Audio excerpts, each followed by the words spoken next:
Hey guys, what's up? Producer engineer Alex Scott here with Consordini.com, and I've got another really cool piece of gear for you guys to check out. This little beauty behind me, the Behringer Model D monophonic analog synthesizer. Now, this thing is incredibly cool, and in terms of bang for buck, I think is one of the best synthesizers on the market right now, if not the best. So to understand where this guy comes from, you first have to understand a vintage synthesizer, the MiniMoog, also known as the Moog Model D.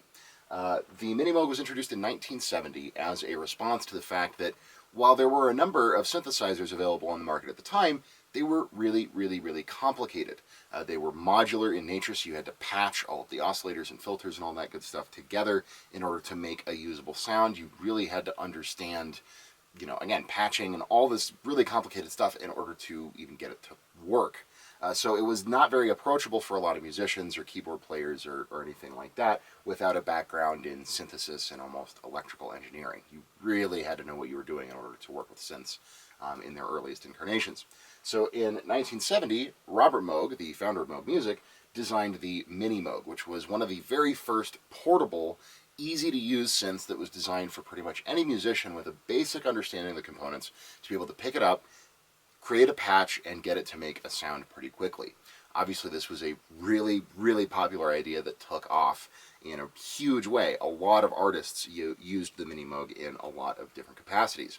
It was produced until 1981, and these days Moog actually does have their own reissue of it, but it's extremely expensive, it's really quite big, so Behringer responded in kind with kind of an homage, and that's the guy that we have here today, Behringer Model D.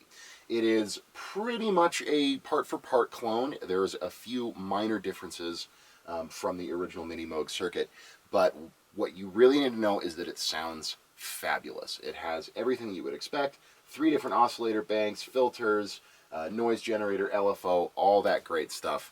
It's incredibly versatile, and like I said, it just sounds awesome. So let's go ahead, pull the camera over, and take a look at a couple of different patches.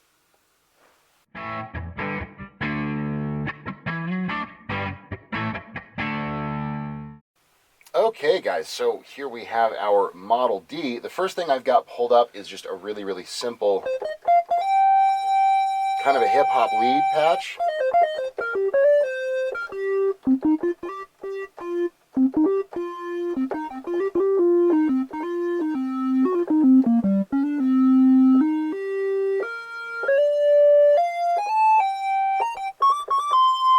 Again, super classic tone.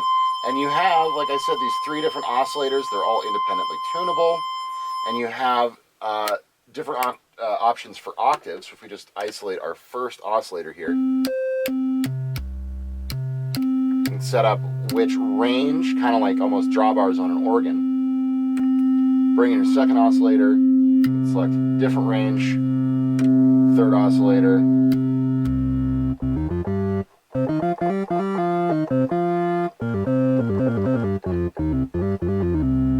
So that's a pretty cool patch. You also, of course, have your noise generator here.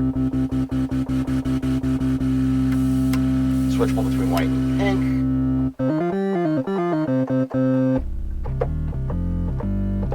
So this could actually even be a cool bass patch.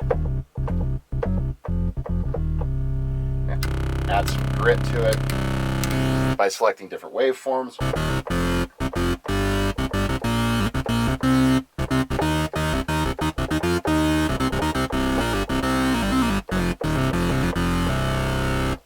But one of my favorite things to do with this synth is what we would call a paraphonic patch. So, if we get all of our oscillators kind of to the same sound again, right, we can desync our third oscillator. Now that third oscillator is just going to hold this pitch. No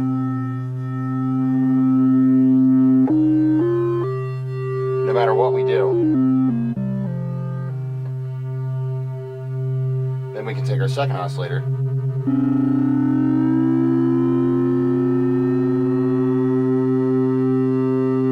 Tune it up to a 5th.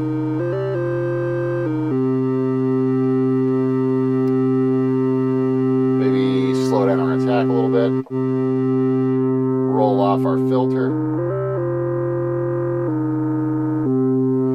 And and let's go ahead and bring in a little bit of delay and reverb here.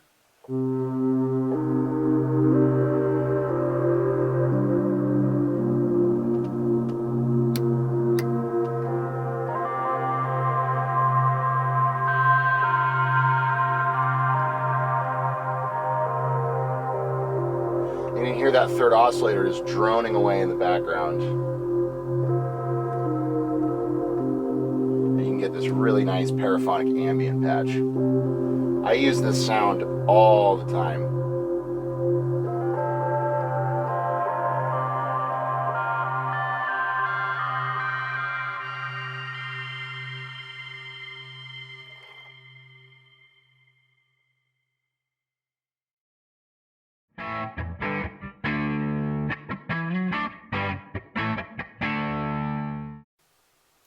Okay guys, so there is a quick demo of what the Behringer Model D can do. Again, I absolutely adore this synth. I use it all the time. It's really, really great for kind of anything. Similar to our video about the ARP Odyssey, obviously it's a vintage synth, so it's been used for all kinds of stuff over the years, everything from prog rock to jazz fusion to all sorts of electronic music. But it's really, really useful for pretty much any situation where you would need a synthesizer, whether you're an EDM producer or composer, film scorer, sound designer, anything like that. It's a lot of synth in a very small box at an absolutely incredible price. It's also really easy to use, whereas something like the ARP Odyssey is a little bit more complex. You have the sample and hold section. Your oscillators are set up a little bit differently. With the Model D, it's just dead simple, and it's going to teach you the basics of synthesis so that you really understand when you move on to bigger, better, more complicated synthesizers. You're going to recognize a lot of these features. But because there's no menu diving, there's relatively few knobs, relatively few sections, all the assignments, LFO and modulation assignments are really, really simple. It's going to teach you everything you need to know about synthesis in a short period of time and in a way that you can really get hands-on with and understand. The other reason I really like these analog and it is analog, but boxes where you don't have the ability to recall presets or patches is that it forces you to really get to know the instrument. You really have to understand how the filters work, what they're doing, what your oscillators sound like, how to tune them, all this kind of stuff. And then my trick is that I just use my cell phone and I just snap pictures when I find a patch that I like. So I have a folder on my computer of patches that I've created in the past, just stored as pictures, and I can pull up that picture and recreate the patch, just by referencing the photograph and turning the knobs to all the same positions. So little trick there for you guys. But again, my name's Alex Scott here with Consordini.com. Thank you guys so much for watching. What do you guys think of the Behringer Model D? If you have one, if you want to get one, let us know down in the comments. We'd love to hear your thoughts. Again, thank you guys so much for watching. We will see you in the next video.